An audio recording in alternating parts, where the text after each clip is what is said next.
রাধা বল্লভ শ্রীহরিগঞ্জ আমার নতুন আরও একটা ভিডিওতে আপনাদের প্রত্যেককে স্বাগত। ভাবছেন আমি মেঠো পথ দিয়ে কোথায় চললাম? আমি তো গেছিলাম বারসানাতে অষ্টসখী গ্রাম ঘুরতে। এখানে আমি কোথায় চললাম?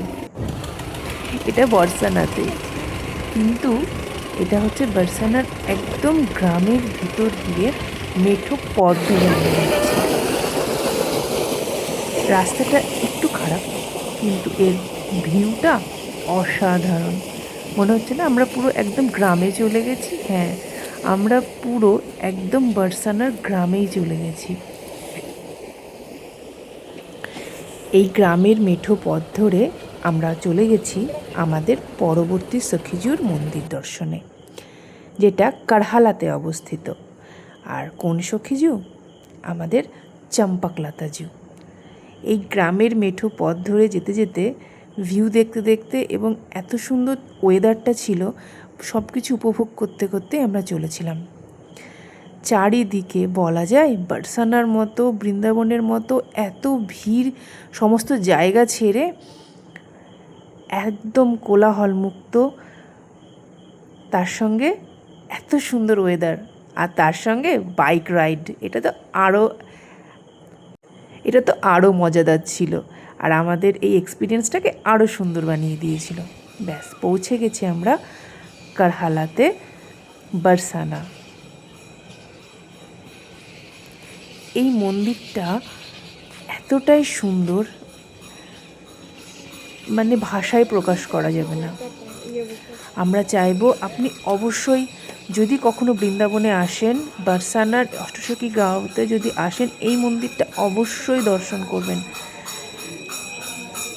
শুনতে পাচ্ছেন চারিদিকে ঘণ্টা, কাসর, সঙ্গে মন্ত্র জপ হচ্ছে। চম্পকলতাজি একটা আলাদাই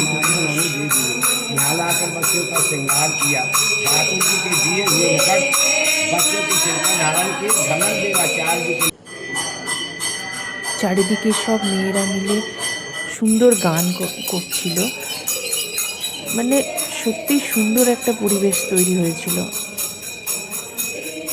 এটা বিকেলবেলায়, সূর্যাস্তের কিছুক্ষণ আগে, তাই এর সৌন্দর্যটা আরও দ্বিগুণ হয়ে গেছে। এই মন্দিরটা চারিদিক ঘুরে আমি পাশের একটা মন্দিরে যাচ্ছি, যেটায় দ্বারকাধীশ মন্দির বলা হয়।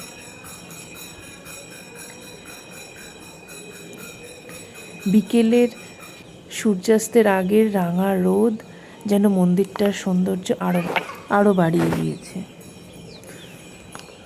মন্দিরে প্রবেশের মুখেই ছিল এই শিবলিঙ্গটি।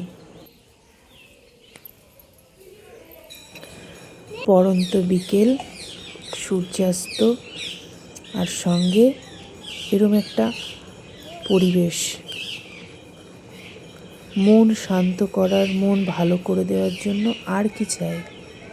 আর সঙ্গে অবশ্যই আমাদের সমস্ত সখীজু, সঙ্গে প্রিয়া প্রীতমজু।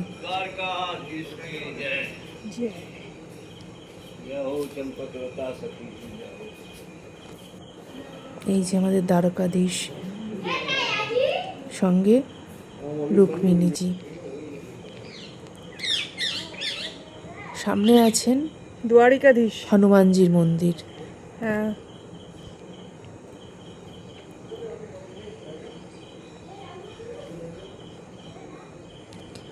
সমস্ত কিছু দর্শন করে যখন আমরা ফিরছিলাম, তখন মনে হয় প্রিয়া প্রীতমজুর আমাদের উপর কৃপা হয়েছিল, কারণ পুরো রাস্তা জুড়ে শুধু আমরা ময়ূরের ডাকই শুনছিলাম। এটা রাধাকৃষ্ণের ঝুলা, এটাই মনে হয় কোনো সময় দোলনা টাঙানো থাকে। ব্যাস, এটা হচ্ছে আমাদের প্রিয়া প্রীতমজুর কৃপায় অনেকক্ষণ থেকে যার ডাক শুনছিলাম, অবশেষে তার দর্শন পেলাম।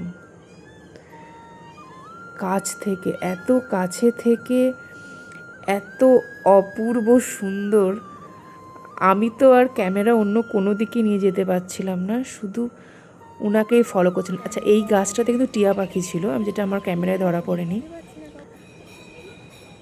এত সুন্দর, এত সুন্দর কাছ থেকে প্রত্যেকটা কালার, মানে যেন প্রকৃতি যেন পুরো নিজের হাতে ওনাকে সাজিয়েছেন।